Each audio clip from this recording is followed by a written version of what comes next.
जहाँ अपन ने वीडियो समाप्त किया था वहाँ से अपन शुरुआत करते हैं, थोड़ा सा आपका रिवीजन हो जाएगा। अपन ने वीडियो समाप्त किया था ऑक्सीकरण या ऑक्सीकारक पर। तो रासायनिक अभिक्रियाओं में आप ऑक्सीकारक के कभी कभी दर्शन करेंगे तो कभी कभी यही पूछ लेते हैं सिर्फ कि जो पोटेशियम परमैंगनेट है ये क्या है? प्रबल ऑक्सीकारक है। कैसा है? प्रबल ऑक्सीकारक है। इसके अलावा एक और बताया था हमने K2Cr2O7, यह भी आपका प्रबल ऑक्सीकारक है, माने किसी पदार्थ में ऑक्सीजन को चिपका देता है, ये होते हैं ऑक्सीकारक। फिर अपन ने बताया था संकलन अभिक्रिया के अंतर्गत, ये बताया था वनस्पति तेल से वनस्पति घी कैसे बनता है। वनस्पति तेल का हम कराते हैं हाइड्रोजनीकरण निकेल उत्प्रेरक की उपस्थिति में। निकेल क्या होता है? ये उत्प्रेरक है। उत्प्रेरक क्या होते हैं? उत्प्रेरक वे पदार्थ होते हैं जो किसी रासायनिक अभिक्रिया की दर को परिवर्तित कर देते हैं। मतलब यदि अभिक्रिया को बढ़ाते हैं तो धनात्मक उत्प्रेरक, यदि अभिक्रिया को कम कर देते हैं तो ऋणात्मक उत्प्रेरक, माने अभिक्रिया की दर में परिवर्तन करते हैं। तो यहां बन गया था आपका वनस्पति घी, जिसको हम डालडा के नाम से जानते हैं। तो और हमने वहां पर यह भी बोला था कि यह थोड़ा सा अच्छा होता है, यह थोड़ा सा अच्छा होता है, ठीक है, ये नुकसान नहीं करता है। लेकिन जो वनस्पति घी है या कहें जंतु वसा, कई लोग मांस खाते रहते हैं, तो ये थोड़ा हानिकारक है, ठीक है। तो जो असंतृप्त तेल होता है, कैसा? असंतृप्त, जो असंतृप्त पदार्थ होते हैं वे थोड़े अच्छे होते हैं संतृप्त की अपेक्षा। ये आपका संतृप्त बन गया, ये आपका संतृप्त बन गया। तो ये भी अपन ने जाना था, छोटी सी बात थी। यहाँ बहुत इंपॉर्टेंट है कि परीक्षा में कई बार पूछा जाता है कि कौन सा उत्प्रेरक काम में लेते हैं? निकेल, ठीक है। लेकिन ऐसा पूछा है कि संकलन क्रिया में कौन कौन से उत्प्रेरक भाग लेते हैं। अगर ऑप्शन में एक ही आए निकेल तो निकेल सही है, यदि पैलेडियम और निकेल आ जाए तो दोनों आ जाए मतलब तो दोनों सही है। लेकिन वनस्पति तेल से वनस्पति घी बनाया जाता है निकेल से, ये भी आपको यहाँ पर ध्यान रखना है। पिछली वीडियो में हमने ऑब्लिक कर दिया था पैलेडियम और निकेल, ठीक है, तो चिंता ना करें, आप उसको निकेल सही माने, ठीक है। इसके बाद हम चलते हैं प्रतिस्थापन अभिक्रिया, नाम से ही स्पष्ट है। प्रतिस्थापन माने किसी को अपने स्थान से, उसका जो स्थान है हटा देना, प्रतिस्थान से उसको हटा देना। ऐसी कौन सी अभिक्रिया है बच्चों? तो जो आपका मीथेन है, यदि इस पर क्लोरीन की क्रिया कराते हैं, किसकी उपस्थिति में?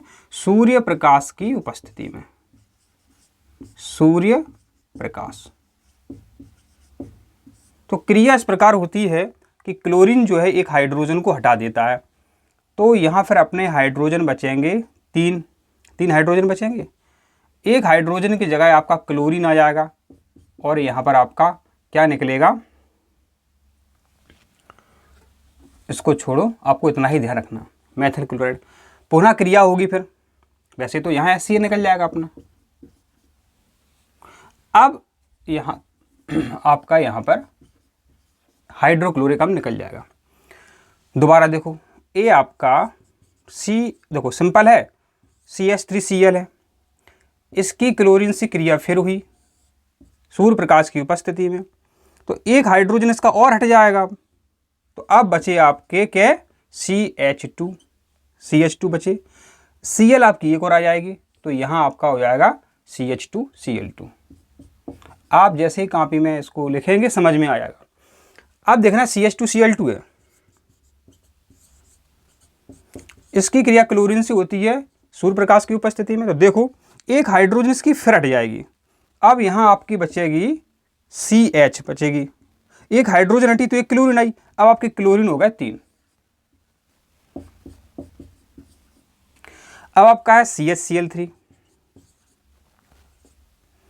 प्लस क्लोरीन, सूर्य प्रकाश की उपस्थिति में क्रिया होती है, तो क्लोरीन जो है इस हाइड्रोजन को भी हटा देगी। अब आपके क्लोरीन क्या हो जाएंगे, 4 हो जाएंगे, तो बना अपना CCl4। इसको हम पायरीन भी कहते हैं, जो आग बुझाने के काम में आता है, इसको हम पायरीन भी कहते हैं। इसका नाम है कार्बन 4 को टेट्रा बोलते हैं, ये क्लोरीन है, तो कार्बन टेट्रा क्लोराइड। इस प्रकार से समीकरण होता है। देखने में लग रहा है कि सर इसको कैसे याद करेंगे, क्रमबद्ध तरीके से हमने आपको बता दिया है।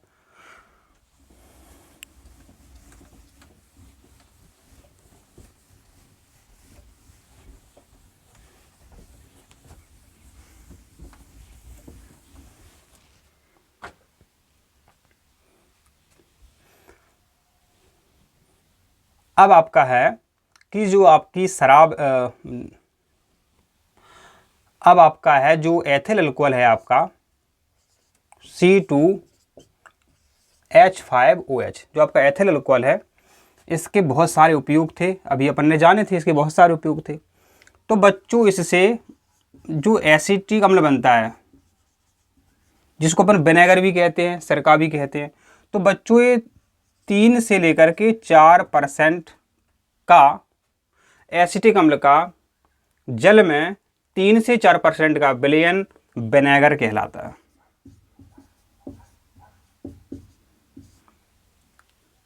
अचार बनाने में ये आपका उपयोग होता है। फिर इसका और उपयोग है एस्टर बनाने में। ठीक है, एस्टर कैसे होते हैं, मृदु होते हैं और मीठे, इनकी गंध है, मीठी गंध होती है, मीठी इनमें गंध मिलती है, इसलिए इनसे इत्र बनाते हैं। क्या बनाते हैं, इत्र बनाते हैं। एस्टर बनाने में इसका उपयोग होता है। दूसरा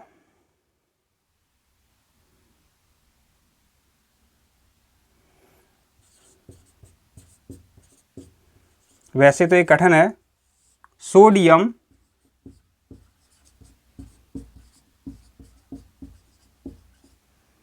एथॉक्साइड,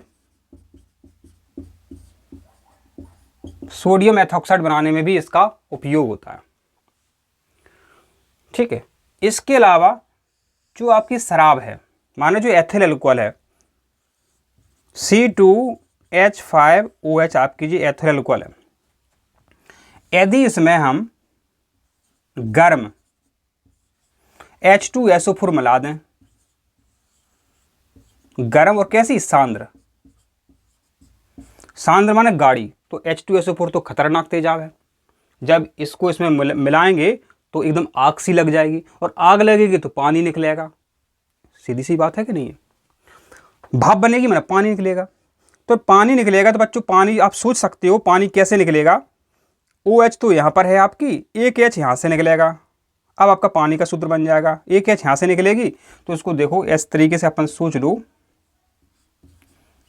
H2O बन जाएगा आपका। कैसे, O तो आपकी ये है, एक H यहाँ से चली जाएगी आपकी, एक H है तो H2O पानी की भाप पड़ेगी और एक गर्म हो जाएगा। अब बचा यहाँ क्या, अब बचा आपका C2H4। ये कितनी बार परीक्षा में आता है कि ये क्या है, हाइड्रोकार्बन है। वैसे तो ये एथिलीन है, लेकिन एक सामान्य नाम दें तो एक हाइड्रोकार्बन है। हम ये पूछें कि संतृप्त है या असंतृप्त है, तो वैसे ही दिख रहा है कि ये असंतृप्त है। कैसा है, असंतृप्त है ये आपका। तो प्रश्न आता है कि असंतृप्त हाइड्रोकार्बन किससे बनाए जाते हैं, तो एथिल अल्कोहल से बनाए जाते हैं। ये भी परीक्षा में आपका प्रश्न पूछा गया है। ठीक है, यदि इसको हम संरचना के रूप में लिखें तो किस प्रकार से लिखेंगे बच्चों, तो C बना दो, 2 कार्बन हैं, यहां आप H2 जोड़ दो, यहां आप H2 जोड़ दो। इस तरीके से भी अपन इसको लिख सकते हैं। कैसे इसकी 8 संयोजकता पूरी होती है। 4 इसके पास हैं, 4 2 6, 2 यहाँ से मिलेंगे 8। ये देखो 4 2 6 और 2 यहाँ से 8। तो इस मतलब आपको जो भी चीज़ समझ में नहीं आ रही है वो आप कमेंट कर सकते हैं, हम आपको उस चीज़ को दोबारा से बता देंगे। जो खाने पीने की चीज़ें होती हैं उनसे प्रश्न इसलिए बनाए जाते हैं कि आपको इस जीवन में पता रहे। अब आपका जो बच्चों जो एसिटिक अम्ल है CH3COOH, ठीक है, अभी हमने आपको बताया था कि सर्दियों में ये क्या हो जाता है, सर्दियों में ये जम जाता है और गर्मियों में ये गल जाता है। तो इसका एक दूसरा नाम और इसका ग्लेशियल एसिटिक अम्ल। क्या नाम है इसका दूसरा? ग्लेशियल एसिटिक अम्ल। परीक्षा में कई बार पूछा गया है। इसका उपयोग किस में होता है? परिरक्षक में। भोज्य पदार्थ को सड़ने से बचाता है, ठीक है। और खाद्य परिरक्षक, इसको ऐसे भी लिख सकते हैं, खाद्य परिरक्षक। जैसे कि अचार है तो अचार में इसका उपयोग होता है। इसका और उपयोग इम्पोर्टेंट क्या है? सिरका बनाने में। सिरका को हम विनेगर भी कहते हैं। देखिए कई बार आता ही रहता है, तो इसको ये जानकारी आपको समझ में आनी चाहिए।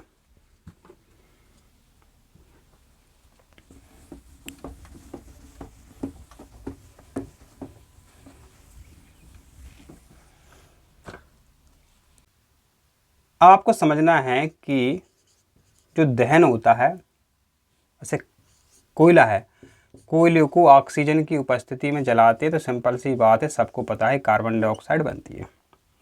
यदि हवा पर्याप्त मात्रा में ना हो तो जो तली होती है, बर्तन की तली होती है, वो काली हो जाती है। यदि ऑक्सीजन कम हो तो बर्तन की तली काली हो जाती है। समझी बात आप? यदि ऑक्सीजन पर्याप्त मात्रा में नहीं मिल रही है किसी भी ईंधन को, तो उसमें से कार्बन निकलता है और बर्तन आपके काले पड़ जाते हैं। तो आशा करते हैं इतनी जानकारी भी आपको समझ में आई है।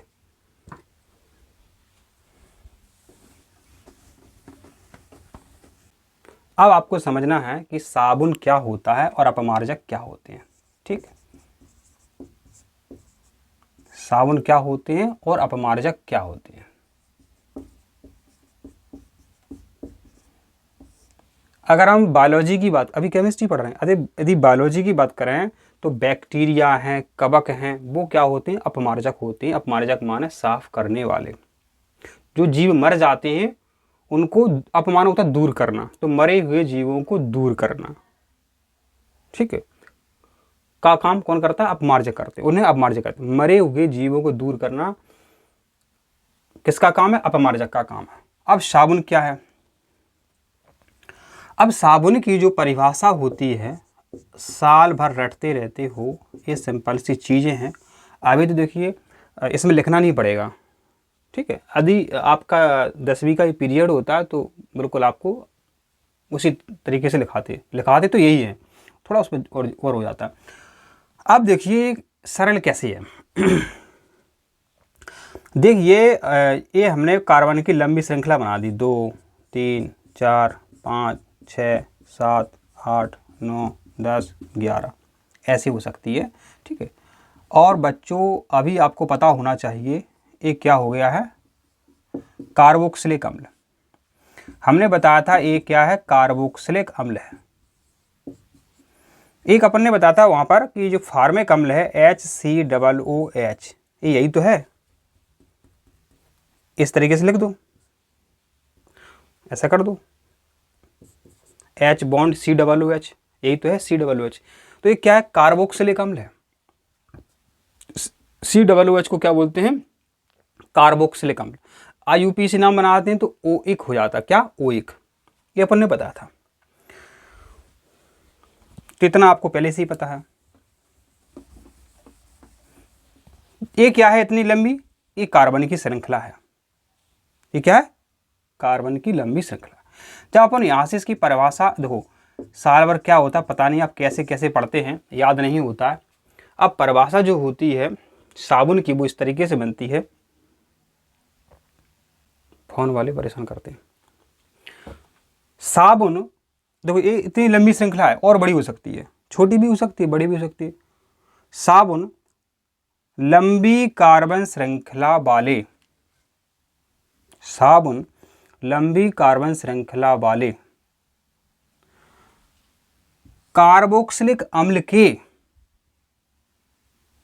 सोडियम या पोटेशियम लवण होते हैं। ये परिभाषा पहले लिख सकते थे, इसको बाद में बता सकते थे, लेकिन इससे सोचना साबुन लंबी कार्बन श्रृंखला वाले, साबुन कौन? साबुन लंबी कार्बन श्रृंखला वाले कार्बोक्सिलिक अम्ल, ये कार्बोक्सिलिक अम्ल के सोडियम या पोटेशियम लवण होते हैं। तो इसका मतलब ये है, ये यहाँ से H हट जाता है। यदि यहाँ हम Na लिख दें तो ये आपका साबुन का सूत्र हो गया है। ठीक, Na को हटा के हम पोटेशियम भी लिख सकते हैं। ठीक है, पोटेशियम। तो परिभाषा क्या साबुन की, आप एक बार और सुन लो। तो साबुन लंबी कार्बन श्रृंखला वाले, लंबी कार्बन श्रृंखला वाले कार्बोक्सिलिक अम्ल के सोडियम या पोटेशियम लवण होते हैं। अब बच्चों यदि अपमार्जक की हम परिभाषा देखें, अपमार्जक माने निरमा है आपका, सर्फ एक्सल है, वो अपमार्जक होते हैं। तो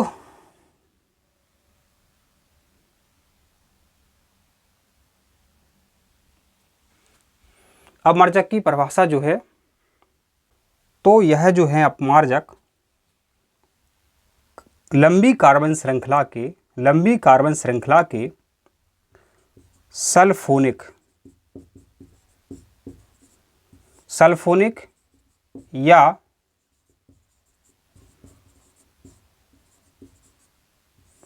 सल्फोनिक या अमोनियम लवण होते हैं। ठीक है, जो अपमार्जक होते हैं लंबी कार्बन श्रृंखला के सल्फोनिक या अमोनियम लवण होते हैं। कौन? अपमार्जक। तो अपमार्जक में आपको ध्यान रखना है सल्फोनिक या अमोनियम लवण, और साबुन में आपको सोडियम या पोटेशियम लवण याद रखना। अब इनसे कपड़े वगैरह जो है कैसे साफ होते हैं, या अपन शरीर में ये साबुन लगाते हैं तो ये कैसे काम करते हैं, तो आशा करते हैं इसको तो थोड़ा साफ कर देते हैं। इसको थोड़ा सा यहाँ से भी साफ कर देते हैं।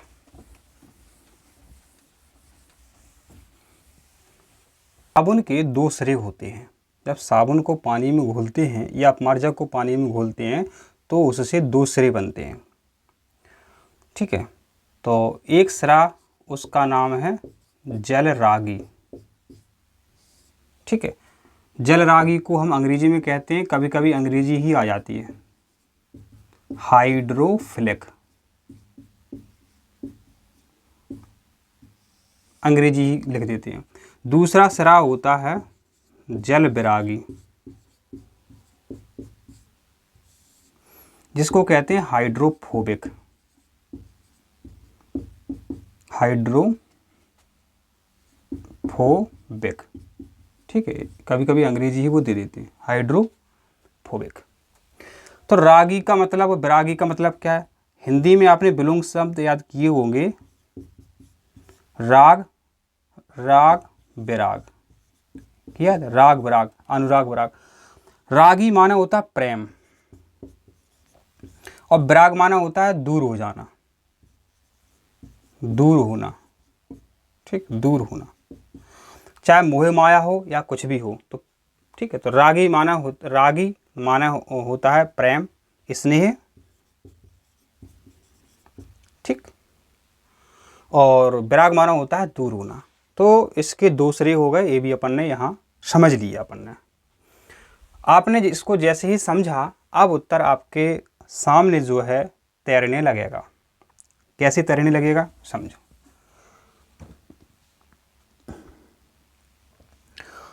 साबुन को पानी में जैसे अपन घोलते हैं, इस तरीके से कार्बन श्रृंखला को अपन ऐसे भी लिख सकते हैं, ऐसे लिख सकते हैं। ए इसका बच्चों मुंह होता है, ए इसकी पूंछ है, इसकी पूंछ है किसकी, साबुन अपन ने घोला तो ये इस प्रकार से उसमें पानी में हो जाता है। ये क्या है, पूंछ है। तो बच्चों यहाँ क्या है, कार्बन अणु होते हैं। और हमने बोला था कि साबुन लंबी श्रृंखला वाले कार्बन के कार्बोक्सिलिक के मतलब सोडियम या पोटेशियम लवण होते हैं। तो ये आपने पानी में घोल दिया। अब आपके जो कपड़े हैं, अब आपके जो कपड़े हैं वो गंदे हैं। और सीधी सीधी बात सही बताना, कपड़े जो गंदे होते हैं वो वास्तव में तेल से होते हैं। गंदे कैसे होते हैं कपड़े आपके, तेल से होते हैं। तो कपड़ों में तेल लगा होगा, गंदे। कपड़े जो है पानी में उस साबुन से घुले हुए विलयन में आप कपड़े उसमें डालते हैं तो एक क्या होता है, देखो ये जो इसको मुंह मान के चलो आप, इसकी हमने आंखें बना दी अच्छी तरीके से, इसका मुंह बना दिया। तो ये जो है, अब मुंह से अपन पानी पीते हैं तो जो मुंह सिरा है वो पानी में रहता है और ये जो सिरा है ऊपर की ओर भागना चाहता है, पानी से बाहर निकलना चाहता है, पानी से बाहर निकलना चाहता है। और पता है इस पूंछ भाग को तेल प्रिय है। इसको क्या प्रिय है, कपड़ों का तेल प्रिय है इसको, कार्बन श्रृंखला को। और जो बात हम आपको बताने जा रहे हैं वो आपको कोई नहीं बता सकता। आप चाहे 5 लाख की कोचिंग पढ़ लो या 10 लाख की कोचिंग पढ़ लो।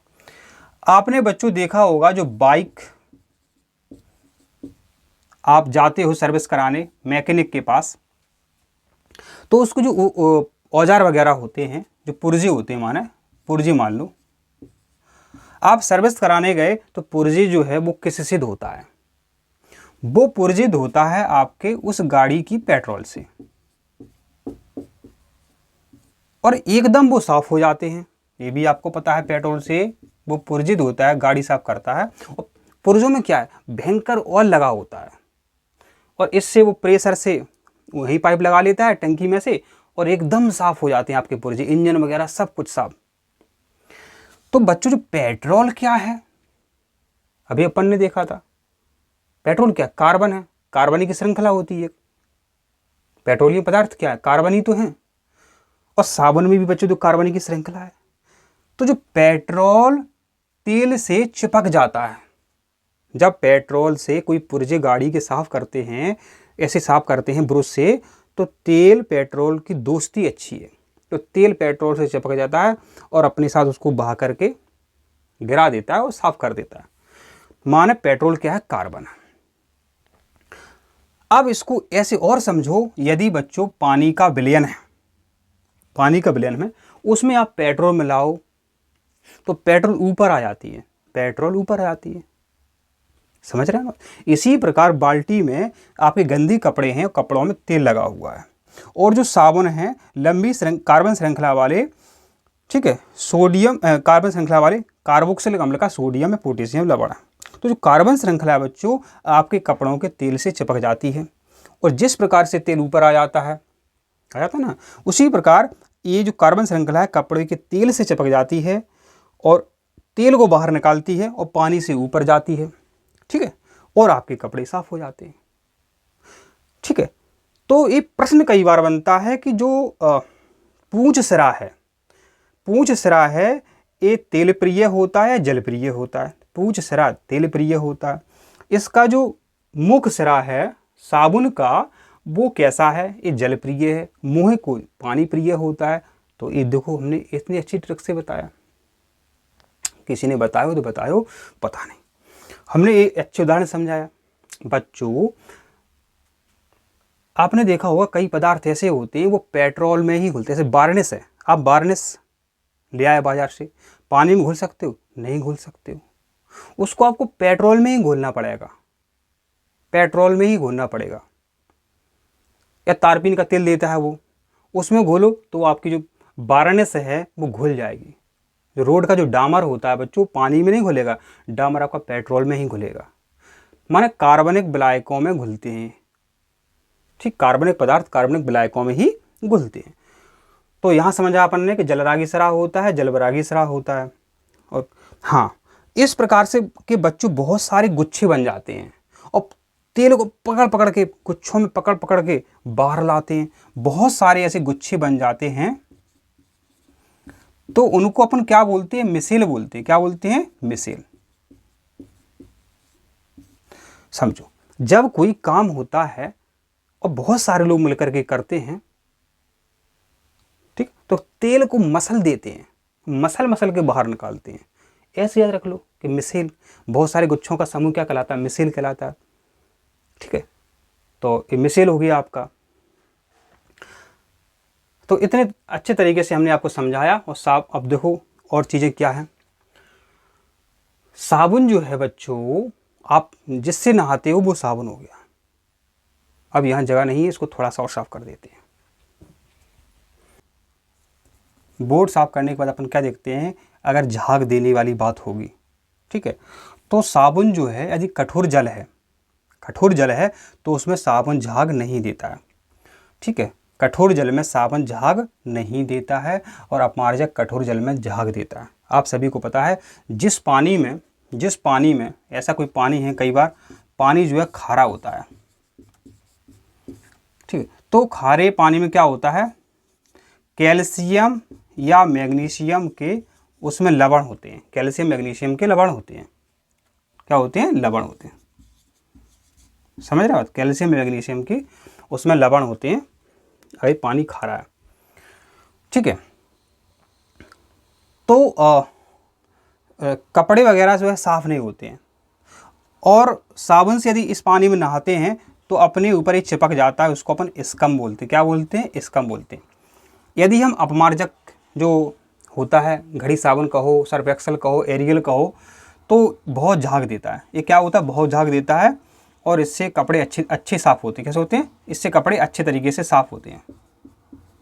लिख सकते हैं साफ़, अच्छे तरीके से साफ़ होते हैं अपमार्जक से, इससे कम साफ़ होते हैं। और एक खारे पानी से अच्छा झाग देता है। क्या? अपमार्जक एक कम झाग देता है। यहाँ आपको और सीखना था कि यह सोडियम या पोटेशियम के लवण होते हैं, यह सल्फोनिक या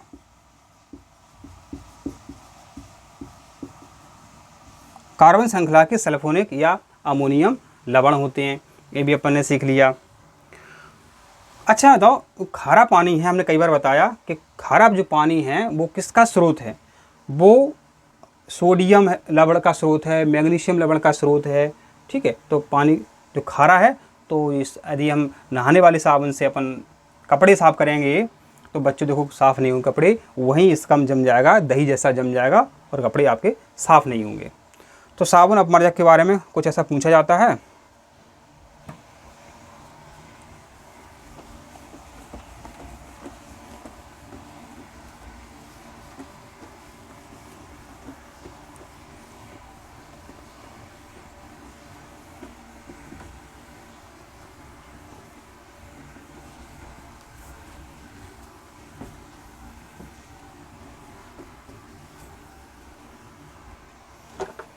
अब बच्चों हम आपसे कुछ एक आईपीएस इनाम पूछना चाहते हैं कि यदि हमने 1 कार्बन, 2 कार्बन, 3 कार्बन, इसको ऐसा कर दिया, इसका आईपीएस नाम क्या है? 1 कार्बन, 2 कार्बन, 3 कार्बन, 4 कार्बन, इसका आईपीएस नाम क्या है? 1 carbon, 2 carbon, 3 carbon, 4 carbon, 5 carbon, 6 carbon, 7 carbon. ठीक है, इसका आईपीएस नाम क्या है? यदि हमने यहाँ पर कोई यहाँ ग्रुप जोड़ दिया, हमने CH3 जोड़ दिया, इसका आईपीएस नाम बताने की कोशिश करें आप। ठीक है, और C5H12 को क्या कहते हैं, ये भी आप यहाँ हमें कमेंट में ज़रूर बताएं। तो इतनी जानकारी आपको आनी चाहिए। आशा करते हैं आपको चीज़ें समझ में आई हैं। और कई छात्र कह सकते हैं सर हमें नहीं है पता, सर बताइए कि जाओ। सही बात है, कोई दिक्कत नहीं है बच्चों, इसका नाम पेंटेन है। यदि हमने आपको इसका पेंटेन नाम बता दिया तो आपको हेक्सेन का लिखना है। हेक्सेन का अपन कैसे लिखेंगे, हाइड्रोकार्बन हेक्सेन का कैसे लिखेंगे, ये हो गया। और यहाँ अपन ने अब आपसे और क्या बात करें हम, यदि हम हेबर विधि में अमोनिया बनाते हैं, हेबर विधि से अमोनिया बनाया जाती, सीधी सीधी बात है, तो उसमें लोहा उत्प्रेरक लेते हैं, मोलिब्डेनम उत्प्रेरक लेते हैं, उत्प्रेरक वर्धक लेते हैं, तो उससे अमोनिया बनती है। तो अवस्था कैसी रखी जाती है, उच्च ताप और दाब, ये बहुत पूछा जाता है। अमोनिया किस विधि से बनाई जाती है, तो हेबर विधि से बनाई जाती है। ये भी परीक्षा में एक बार नहीं कई बार आया है, तो इसको याद कर लो आप। अमोनिया निर्माण की विधि है हेबर विधि। इसमें लोहा उत्प्रेरक लेते हैं और मोलिब्डेनम उत्प्रेरक वर्धक लेते हैं, उच्च ताप और दाब इसमें रखते हैं और अमोनिया अपनी बन जाती है। अमोनिया का सूत्र है NH3। ये बहुत इंपॉर्टेंट है, अमोनिया पर हर साल प्रश्न आपका बनता ही रहता है।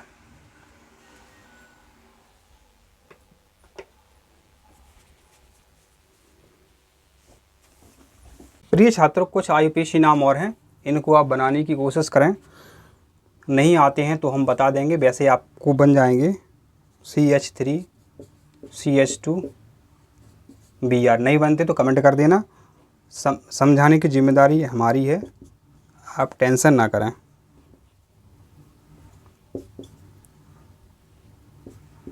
आप टेंशन ना लें बस। ठीक, 1 2 3 4 5, 1 2 3 4 5, 1 2 3 4 5, और यहाँ आपके ट्रिपल बॉन्ड हैं, फिर यहाँ आपका हाइड्रोजन जुड़ा हुआ है और सबके बगल में H यहाँ जुड़ा हुआ है। इसका IUPAC नाम भी आपसे पूछा गया। ठीक है, तो यह IUPAC नाम भी यहाँ पर बनाएं आप। ठीक है, अब ये तो हो सकता है आपको किताब में ही मिल जाए, तो और कठिन कर देते हैं हम इसको, और कठिन कर देते हैं।